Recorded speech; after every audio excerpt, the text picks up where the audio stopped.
Hey everyone, Mr. Sujano here. In today's video, we're taking a look at the Anker C300 Webcam. Let's get started. Alright, to kick things off, Anker provided the PowerConf C300 for a fair and honest review, and that's exactly what we're going to do here. This webcam features 1080p resolution at 60 frames a second. It has a 115-degree field of view, 2 microphones, HDR support, and it's AI powered. Taking a look inside the box, the very first thing I see here is a very bulky instruction manual, paired with a very bulky warning manual. A USB-C to USB adapter. This camera is powered by USB-C. If you don't have a USB-C port on your computer, you can just use the adapter. There is a USB-C to USB-C cable. There are also 2 lens covers for the camera. This is a nice touch. The lens privacy covers are fairly thin and fairly straightforward. The last thing in the box is the C300 Webcam. This one does feature an integrated stand. The stand can sit directly on top of your monitor, or you can mount it to a tripod because there is a threaded base. The back of the camera features a fairly recessed USB-C port. It is nice to see a detached cable. You don't necessarily have to use the included cable provided from Anker. If you have a different one, yeah, you can probably use it provided it fits in the hole. So what you're looking at right now are the default settings for the Anker C300. At this point, I haven't configured anything at all. I've just plugged the camera into the computer, I've let the drivers auto install, and that's really about it. I'm looking at the picture here and it seems to be incredibly sharp. On top of that, I do look a little bit washed out, and that part I can kind of explain. I run a ton of light in here for my YouTube channel. This is my YouTube studio, and my cameras generally require a lot of light. And then once I have the light, I just kind of configure the picture and I'm off to the races. So this is the initial standpoint. We can configure things a little bit from here. What I'm going to do now is just a motion test to see how this is picking up. It's got a very wide field of view. And let's test out the autofocus here. Just pull my hand away and it adjusts extremely quickly. So I've just shut off my overhead lights, and at this point I have 3 lights on me. One on my right, one on my left, and also one in the center. Looking at the motion here, it doesn't really seem to be affected much at all. The picture looks, well, still very sharp, and the color is still off a little bit. What I'm going to do now is just check out the autofocus and see how that does, and it adjusts very quickly. Now at this point I've shut off every single light in my room except for the one in front of me, and what I can see right now is, well, I'm extremely washed out and motion has taken a bit of a hit. I'm going to check out the autofocus here and see how things go, and yeah, it's really quick as well. Now at this point I've shut off every single light in my room. The only light illuminating me is coming from my monitors. I do have 3 of them and they can be relatively bright. I've noticed that the video quality has taken a major hit. There's a lot of noise going around in the video, and my motion also has been affected even more. Let's check out the autofocus. 3, 2, 1, and it does still focus pretty quickly. For the last test on the default settings here, what I've done is shut off my YouTube lights and just turned on the overhead lights to the room. I'm looking at the picture and the white balance does appear to be off by quite a bit. Also the motion, there's a little bit of motion blur, but not too bad. And there is quite a bit of noise in the video. I'm noticing quite a bit of graininess here. So what this is telling me is this camera likes a lot of light, which is a characteristic that most webcams have. On top of that, let's check out the autofocus here and the auto white balance.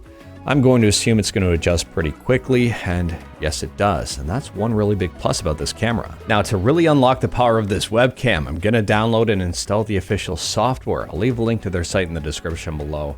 It looks like it's available for Windows and Mac, and since I'm running a Windows machine, I'm going to click on download for Windows PC. After downloading, installing, and booting up Ankerwork, the very first thing I'm greeted with here is a firmware upgrade for my camera. So yes, I'm going to install this, and yes, this should improve things quite a bit. Now that everything's all said and done, I can see that the camera is running at 30 frames a second, so I am going to switch that over to 60 frames a second, and immediately you can see that the movement of this camera improves quite a bit. When I flip it back to 30, I'll take a look at the motion here, flip it to 60.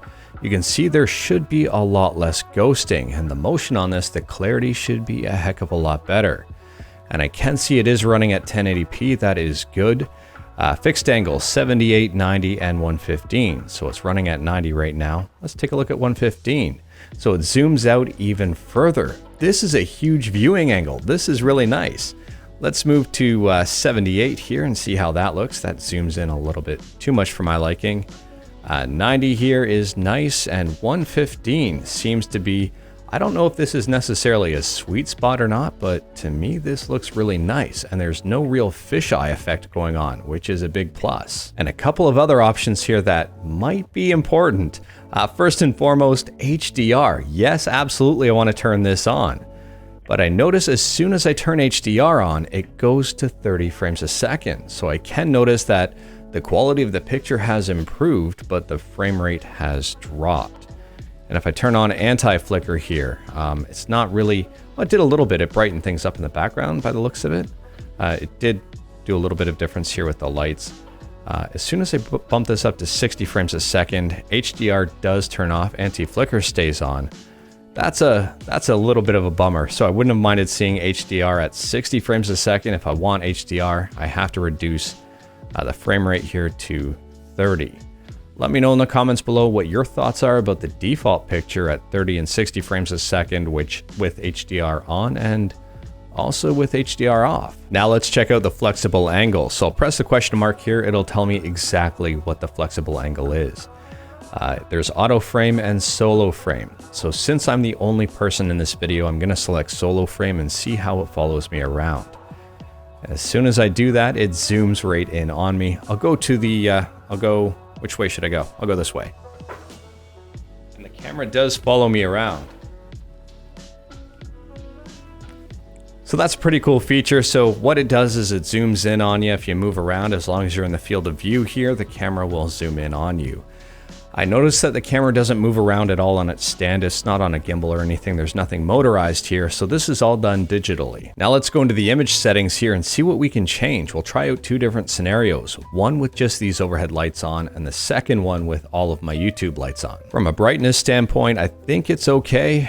From a saturation standpoint, I am a little bit washed out here. I'll crank that up a little bit so you can kind of see the pink in my shirt, the red on my face.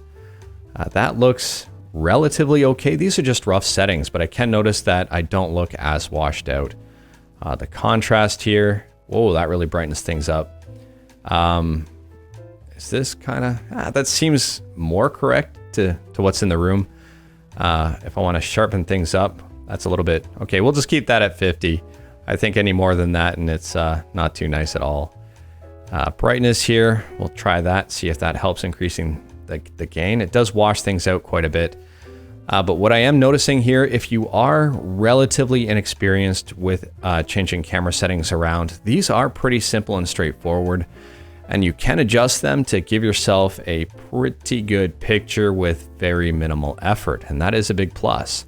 I do notice though the frame rate does take a hit when you're changing these settings, so if you are changing them and you're noticing some jittering here, just be patient and it should smooth out pretty quickly. I'll flip back over to device here and just see what happens when I click on HDR with these settings. And well, it kept the settings and it looks pretty good. The frame rate I'm not happy with at 30, but I'm a little bit too pink here in the skin, but that's okay. I think overall, from a basic standpoint, these settings aren't too bad at all. And I like how it keeps it when I switch settings here. And if you screw anything up, there is a reset button that'll reset everything. At this point, I've turned on all of my YouTube lights. Let's just check out HDR to see how that goes. That is relatively clear. That looks really good. It's very sharp, but I am noticing that the picture needs a lot of light. So this camera absolutely loves light.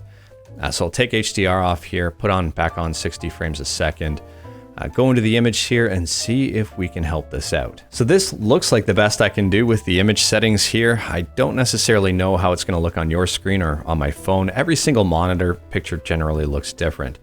I have 3 different monitors. I have this picture on 2 and it looks very different between the 2. On the one on my right here, I'm very pink, and the one in the center, I'm not near as pink. So I'm not quite sure what's going on. Hopefully it looks okay. If I turn HDR on with these settings, oh, I'm really pink there. I might need to turn down saturation a little bit, but I'm noticing that my beard color here and my hair color doesn't really match real life. It's a little bit, the color just seems a little bit off because my beard is very orange, and it looks to me like it's coming in a little bit blonde, and well, I do have some white in there, but at the same time, the color does look off a little bit. But the HDR picture looks amazing. So I'm very impressed with that, a little bit disappointed it's not available in 60 frames a second. Here's a quick test of the C300 using a green screen. Now this green screen option is not available in the AnkerWorks software. I am using a chroma key filter in Open Broadcast software, which is a completely different program. I did notice that configuring the chroma key was extremely easy with this camera, and that is a big plus. Now let's check out the quality of the microphones in this webcam. And just for reference here, you've been listening to me through an Electro Voice RE20, which is a professional broadcast microphone. It's not even in the same category as a webcam microphone. The webcam microphone isn't going to sound as good, but let's just view it from a webcam standpoint. Now you're listening to me through the audio in the Anker C300. Just bear in mind, this is a basement room I'm in right now. It does have quite a bit of an echo. I've done my best to sound treat the room, but there's still an echo in here. So I'm kind of curious to see how this webcam picks up that audio. On top of that, if you're trying to get professional audio, I don't necessarily recommend using a webcam.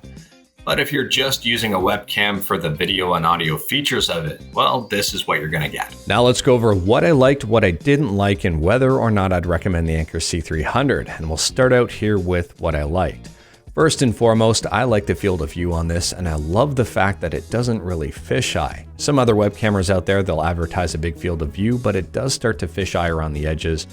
And Anker here holds pretty true. The next thing I liked about this was how easy it was to set up. It was just plug and play, and the camera worked relatively well. Now, if you don't use the AnkerWorks software, you don't have to, but if you don't use it, you won't be getting the full suite of features, and you won't be getting the latest firmware.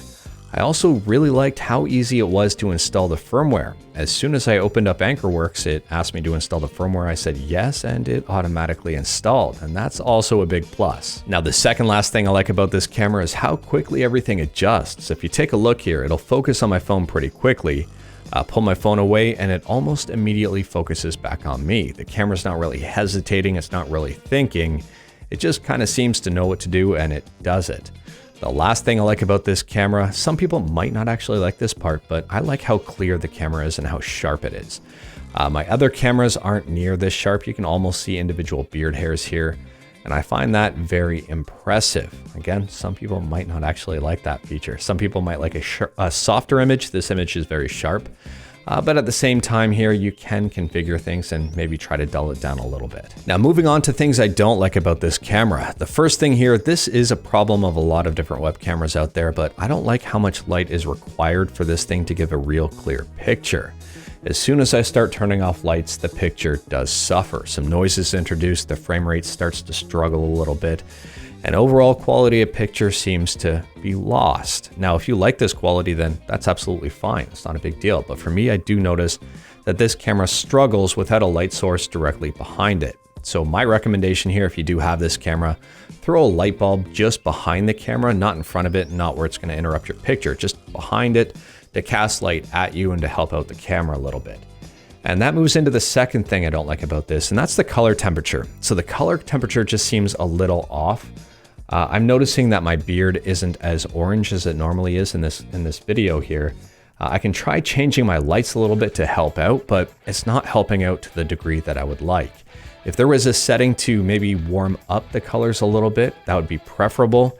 Right now, the white balance goes from blue to red. There's no real yellow and warm in there, and that's a bit of a downside. The next thing I don't like about this camera are the onboard microphones. Now, to me, they don't seem necessarily that clear. There are two of them, and they're meant to balance things out and help provide a clear voice, but at the same time here, it does sound a little bit robotic and a little muffled. And I think even just one microphone without that noise cancellation would probably help things out a little bit. I wish there were some audio settings that I could tinker around with to try to improve the audio on a webcam. I know that when I use a webcam, I rarely rely on the audio from them, but if you are relying on the audio from them, if this is okay with you, then that's absolutely fine. To me, it could be a little bit better. Now let's get into whether or not I'd recommend the Anker C300. So right now on Amazon, it's priced at $130, and I'm noticing there's a coupon to save an extra 30 bucks. So for $100, yes, absolutely, I recommend this. This is one heck of a deal. I think you'd be pretty hard pressed to find something better in the $100 or less price bracket. You get 1080p at 60 frames a second here, or 30 frames a second if you're using HDR. And the video quality to me is pretty darn good for this price. Now for full price, for $130, I will say if you've liked everything you've seen in this video so far, then yeah, absolutely, there's no issue. However, if you're looking at spending a couple extra bucks more, like 20 or 30 bucks more, there are some other cameras in this category that might give the Anker a run for its money. For example, something like the Logitech StreamCam, which is the main camera I use on my channel. But other than that, at $130, if this is the top of your budget, then yes, I recommend the C300. At the end of the day here, keep your eye on Anker. They make some great products, their customer service is legendary, and they keep getting better. Huge thank you to Anker for providing the C300 for a fair and honest review. Anyways, that is all I've got for this video. Let me know your thoughts on the C300 in the comments below. If you like this video, leave a like. If you didn't like this video, leave a like. Hit that subscribe button, check out my other videos. Thank you everyone, take care.